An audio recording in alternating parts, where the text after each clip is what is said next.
Hello and welcome to today's video. Today we are here and it's another episode of the Racing Debrief, and we've had some interesting racing over this week and this weekend, and just interesting developments of different things. Um, so the first thing is we're gonna jump into uh, the NASCAR portion of this video, and we're gonna continue talking about the um, top 75 drivers. This week, of course, 6 drivers got announced. Martin Truex Jr., Brad Keselowski, Larry Phillips, Sam Ard, Kyle Busch, and Kurt Busch. So we're going to dive into each one of those drivers. And last week I had the genius idea of bringing up their stats on Wikipedia uh, instead of just going through my knowledge and trying to remember how many wins they have and being close to it. So, of course, 4 of these drivers are Cup Series champions.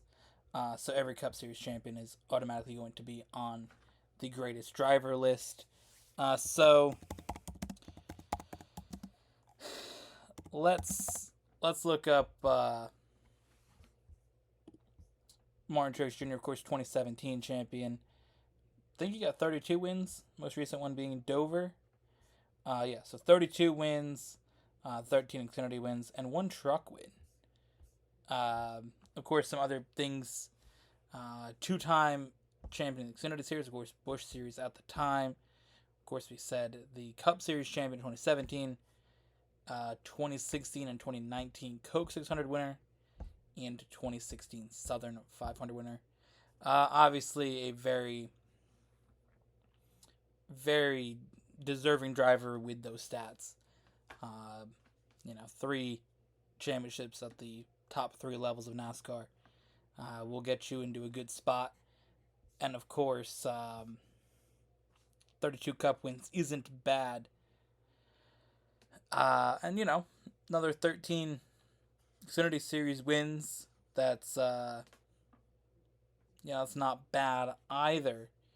And then 1 truck win. He did win the truck race, the dirt truck race at Bristol. So that was his first and only truck win. But again, a deserving driver, for sure. Next you have Brad Keselowski. Brad Keselowski won the 2012 Cup Series Championship, and I believe 2010 Xfinity. Let's see. Yes. So Brad Keselowski won those 2 championships, 35 Cup wins, 39 Xfinity wins, and 1 truck win.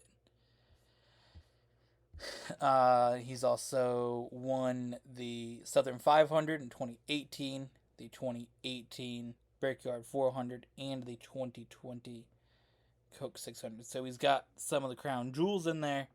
Of course, now he's a team owner, so that's kind of cool. He'll be around the sport for a while after he's done racing. But definitely, again, another deserving driver, Cup champion.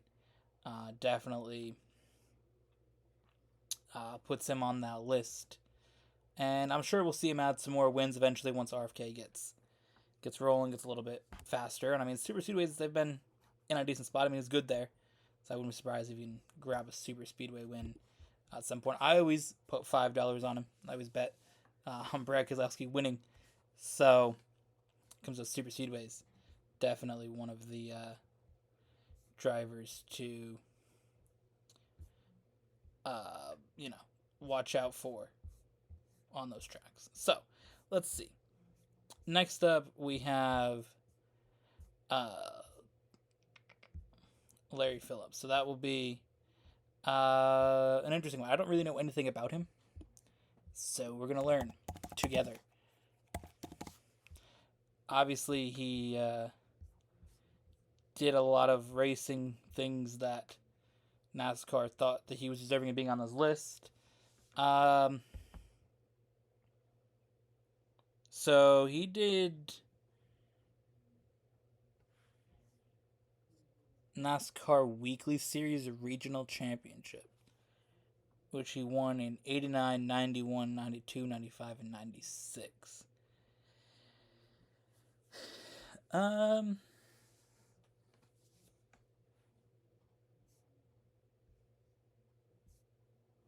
Interesting.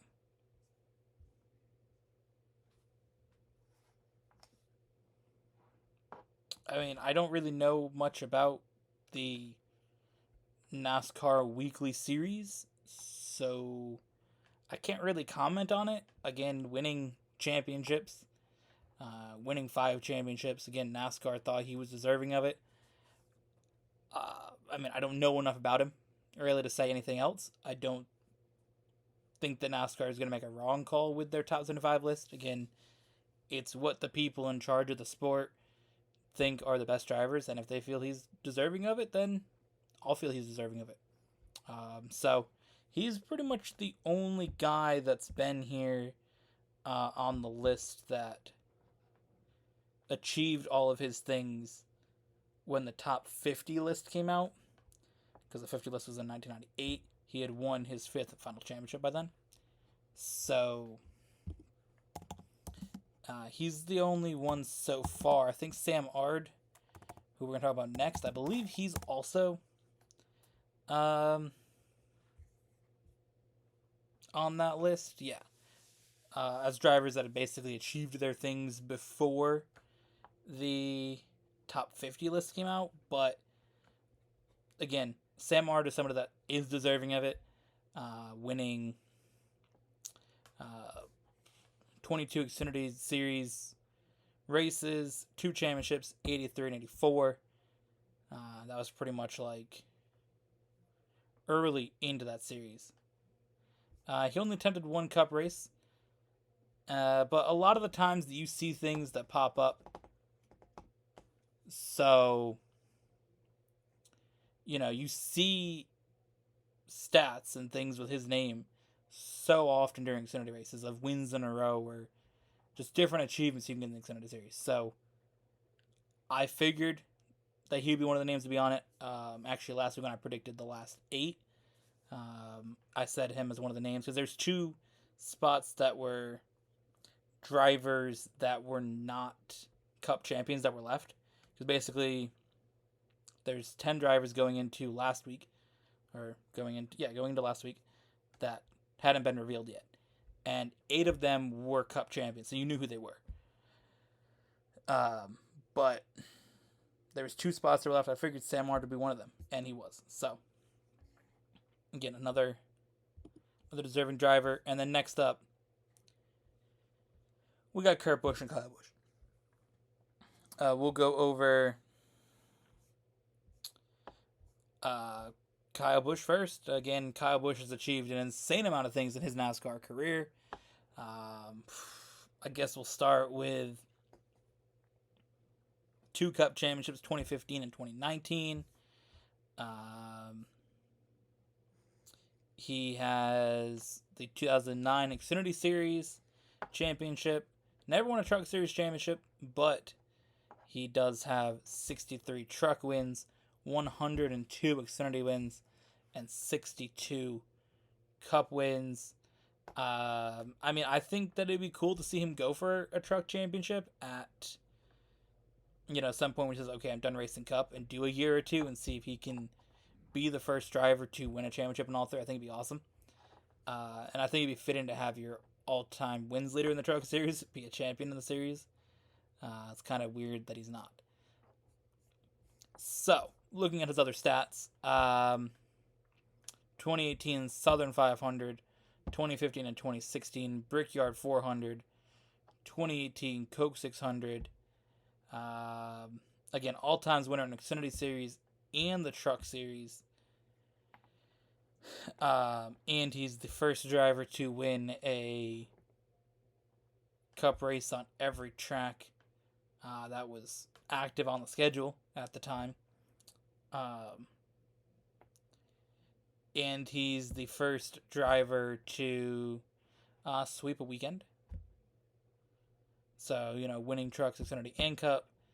And he has a streak of 19 consecutive seasons of, winning in the Cup Series. All insane stats. Wild stats. Easily one of the greatest NASCAR drivers. And 100% deserving to be on this list. I mean, you could have the top 5 best NASCAR drivers, and Kyle Busch should be on that list. So definitely deserving of being on um, the list. So the last driver announced this week, Kurt Busch, of course, the 2004 champion, and he has 34 Cup wins, 5 Xfinity wins, and 4 truck wins. He also won the 2010 Coke 600 and the 2017 Daytona 500. So, yeah, again, another deserving driver, another Cup champion. Again, you expect all the Cup champions to be on it. And, yeah, I mean, I think that he is a driver that we'd like to still see racing. Of course, he was forced into retirement by concussions. So, unfortunately, he's not racing. But he's doing announcing and doing very well at it, as we've seen at Kansas. So, those are the drivers. Of course, only 4 drivers left to be announced, and there's 4 champions left that have not been announced. You have Matt Kenseth, Jimmy Johnson, Kevin Harvick, and Joey Logano, who we expect to be announced next week. I don't really expect one of them not to make it, because everybody that's ever won a Cup Championships made it, and they are higher on the list of achievements for Cup champions and things they've even done outside of Cup Series. So I expect them both to, or all of them, to make the list. Next up, let's just give a little bit of what we thought about the Dover race from last week. Of course, that we haven't talked about on the channel because that was taking place when the video was being uploaded. The video went up at 12 last week, and the Cup race is happening at 12 last week on Monday. So Dover, again, not much to say about it. Martin Truex winning, that was cool. Not winning for all of last year. I think it was 55 races that he hadn't won, 54, something like that. And I guess the main thing was Ross Chastain doing Ross Chastain things. Of course, the week before at Talladega, he caused a crash. This one here, he yeeted Brandon Poole, which then took out Kyle Larson. So Ross Chastain just did dumb things. Towards the end of the race, Kyle Larson blocked him. You also see Ty Gibbs and Tyler Reddick also blocked Chastain, trying to hold him up. So not a lot of people happy with Ross Chastain. Next up, next week, we have Darlington. Excited about that. Excited about the throwbacks. Throwbacks so far this year. A little bit later to see it. Normally, previous years have been seeing throwbacks announced earlier, but of course, as the throwback idea has gotten older, we've seen less real push to be like, this is our throwback. Sort of just like, hey guys, here's our throwback. That's what we're doing. It feels like it's still cool, still special, but as we go into year 8 of it, started in 2015. So as we go into year 8 of Throwback Weekend, so there's that. But again, throwbacks are still cool. Kind of seeing some obscure things that maybe we didn't expect to see, or some more obscure paint schemes from years ago kind of coming back. So that's cool. Next we go to the Truck Series race at Kansas. What do we think about that? It was a race at Kansas with the trucks. I don't think the trucks race great at mile and a halves. So I didn't really take away much from it. I mean, Grand Am Finger 1, that was cool to see. Another new winner this season, but yeah. Now we go to Kansas, though, for the Cup cars. And the next-gen car, as we know, a mile and a half, absolutely brilliant. The next-gen car at short tracks, super speedways has its problems. We've discussed that throughout the Racing Debrief videos the last few weeks. Talladega, Martinsville, both of those not being brilliant. They could be better. Next gen needs improvement at those types of tracks, but at mile and a half, it puts on some great racing. just a few years ago at 2020, we saw Kansas be one of the worst finishes. Joe Logano just holding off Kevin Harvick, who had the faster car, but the 6th gen car could not do anything once you got relatively close to someone in a mile and a half. So Harvick with the faster car, no matter where he went, second he got close to Logano, it was over. But Kansas, we had so many passes for the lead. I believe at one point they said it was the most passes for the lead on a mile and a half ever in the Cup Series. So, I mean, it was a great race. A lot of drivers at the front, a lot of drivers going through the field. You see somebody fall back. William Byron was 2 laps down at one point. He was leading towards the end of the race. Like, there was so much movement through the field. Kyle Larson got spun, not even till lap 10. I think it was lap 6. Got spun by Tyler Reddick and was at the end going for the win. So a lot of excitement. There was also a lot of crashes. A lot of drivers off turn 2, losing their cars. Things happening. I mean, Eric Almirola spun there. Kyle Busch in a similar area. Christopher Bell, Ty Gibbs, all these drivers spinning there. So, I mean, a lot of things there. Speaking of Kyle Busch, he had his little incident with Ross Chastain. Ross Chastain moved down into him a little bit. Kyle Busch not too happy. He's not one of the drivers you want to make mad at you on the track, and one of the drivers that will do something, with a Ross Chastain if he pulls something dumb. So I'm expecting something from Kyle Busch if Chastain does something a little bit more than what he did at that moment. But yeah, either way, brilliant race at Kansas. We didn't really get a lot of long runs till the end of the race. And that's what we'll talk about now. The battle for the win was I think it was about 30 laps, 35 laps. Kyle Larson and Denny Hamlin going at it. It was so exciting. Them just going back and forth, Hamlin getting real close. A lap car kind of gets in the way. He makes a little mistake in the corner. Larson makes a mistake. Hamlin gets right next to him. You go towards the end, and Larson was definitely loose, hitting the wall a little bit. And it all came down towards turn 2. Larson got a little bit loose, hit the wall, came back across the track. Denny Hamlin hit into him. I wouldn't say it's intentional. I feel like a lot of people thought it was. I didn't really read the online reaction to it. But from what the fans reacted to in the crowd, definitely some people thought it was intentional. I don't necessarily think it was a intentional thing. I think it was just hard racing. Again, Larson already bounced off the wall 2 seconds before. Larson gets a little sideways into the wall. Is able to finish. He rides along the wall, finishes second. Denny Hamlin gets the first win of the season. And first win in almost a year. So, again, good to see Denny Hamlin get a win. Wouldn't have minded Kyle Larson to win, though, either. So, good battle at the end, though. Absolutely brilliant. Definitely going to be one of those iconic, finishes from the season, for sure. At the end, though, we had a fight a little bit.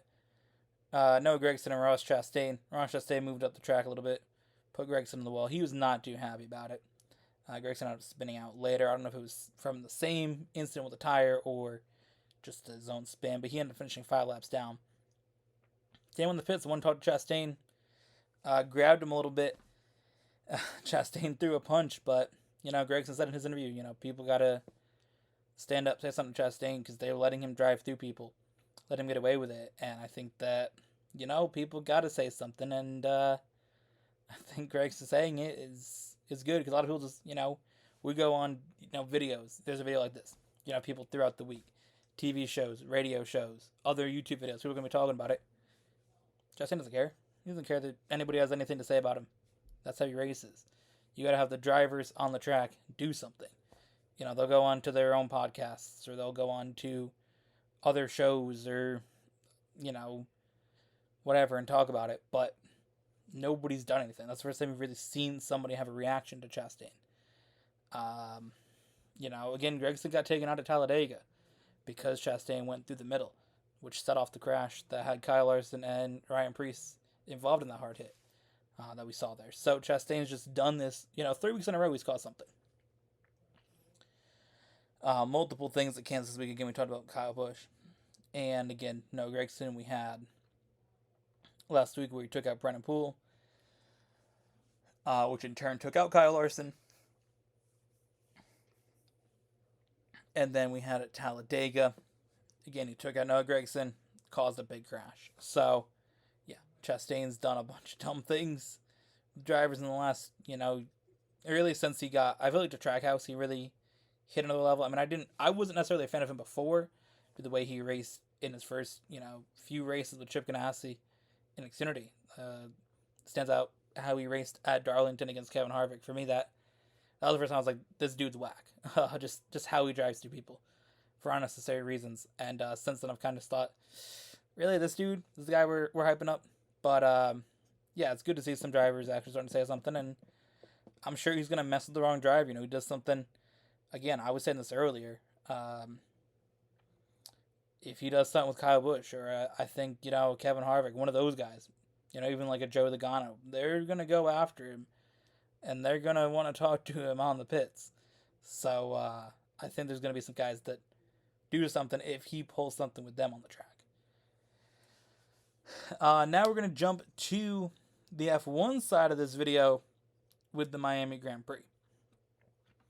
So the first thing, or F1 general, I guess, the F1 23 video game's coming out. We're excited about that here on the channel. Hopefully, Wen will be able to grab that relatively soon. Of course, that comes out in June, so he's going to grab it. I've already pre-ordered it. We're going to go in there and create an awesome series for you guys. So I'm very, very hyped about that. Red Bull's livery for the weekend, super, super cool. Seeing a little bit different. Some Miami colors in there. Pink and blue kind of lines alongside of the car. A lot of people thought it wasn't the most exciting thing compared to what the other designs that they have, but it was cool. This little touch of different colors of the car. It really pops on the blue. A darker blue having pink and lighter blues. It really, really stands out. I thought it was super, super cool. Of course, the car that finished first and second. Other things that changed, we saw Miami have a reduction in DRS, as we've seen in Azerbaijan, which created some terrible racing. And I don't really get the reduction in DRS. I get the desire to go away from DRS, and that's a goal with the regulations. But these cars still can't pass. They still don't race well. It's improved, but they still don't race that well. And I don't think it's one of those things that you can just, boom, we're good. DRS still needs to be there. You need it in Azerbaijan. You need it in Miami. And they reduced it. And it's going to hurt overtaking. It's going to hurt the quality of racing. If you have something there to aid overtakes, because the cars can't do it naturally, why are you reducing it? Doesn't make sense to me. Overall reaction to the Miami Grand Prix, though. Qualifying, Max got caught up in making a little mistake, which put him back starting 9th after Charles Leclerc had a spin, brought out a red flag. I think the FIA could have put out a red flag earlier. I think they waited too long in that qualifying session because that really hurt it. But overall, that call made the race a little more interesting, seeing Max go through the field. Max is kind of going to win that. It felt inevitable. But again, the hard to medium strategy that they had, 40 laps on the hard tires, or more than 40 laps. This was like 45, almost 50 laps on those hard tires. Came out of the mediums, got by Checo pretty easily, gapped him by 5 seconds. There isn't really much to talk about. That's all that really happened. But it definitely added more to Miami than last year. Miami last year was dull. This year we had a little bit more excitement with the charge, seeing what Max would do. But outside of that, there wasn't much for Miami. But yeah, that's pretty much my take. I don't have much else to say. This week, I'd like to see what happens next week, though. Next week is Darlington Throwback Week for NASCAR. No F1. But then after that, I believe it's a triple header. Imola, Monaco, Spain. No, it's definitely a double header with Imola and Monaco. Maybe a week off in between Spain, but I'm pretty sure it's a triple header. Let's actually take a little look here. So we got Imola. We got Monaco. And we got Spain. So it is a triple header. Okay. is a triple header, and we'll see over those races what happens. Again, I think that this championship fight that we have isn't really a championship fight. I mean, I think that Checo's a solid driver. I don't think he's him. I don't think he's that guy. I think you see mistakes from him that definitely hurt him. I mean, you see the mistake in Australia when he just went off in qualifying. That was all on him. I mean, if you're a Checo fan, you may believe that Red Bull sabotaged him, but why would they do that? That's stupid. Checo's 2 wins this year were on issues that happened to Max with the car in Saudi Arabia and with the pit strategy in Azerbaijan. So, don't get me wrong. I like seeing Paris up there on the podium because I like Red Bull as a team, but Max is my driver. And when I see these fans of Checo that think that he's got a shot at the championship, it feels like a little bit of you're being delusional. Because, let's be honest, Checo hasn't pulled up and dominated a race by being the best driver. I mean, we've seen that occasionally at Mercedes from Bottas when he pulled up and was genuinely the best driver. We haven't seen that from Checo. I can't think of a race he's won where he's been the best driver. His first race in Sakir Grand Prix wasn't the best driver. His race in Azerbaijan 2021 wasn't the best driver. 2022 Monaco wasn't the best driver. Singapore wasn't the best driver. This year, wasn't the best driver in Saudi Arabia. Wasn't the best driver in Azerbaijan. He's not that guy. And there's a lot of delusional fans out there that think he's that guy. This is the same as Bottas 2.0 in 2019. They're close in the beginning because Bottas was ahead of Lewis or tied with Lewis after 4 races. Checo has not led this championship, and I don't think he will. And honestly, after the next few races, I think the championship's over. So that's my take, but thank you for watching. Hope you guys enjoyed. We'll see you guys in the next one.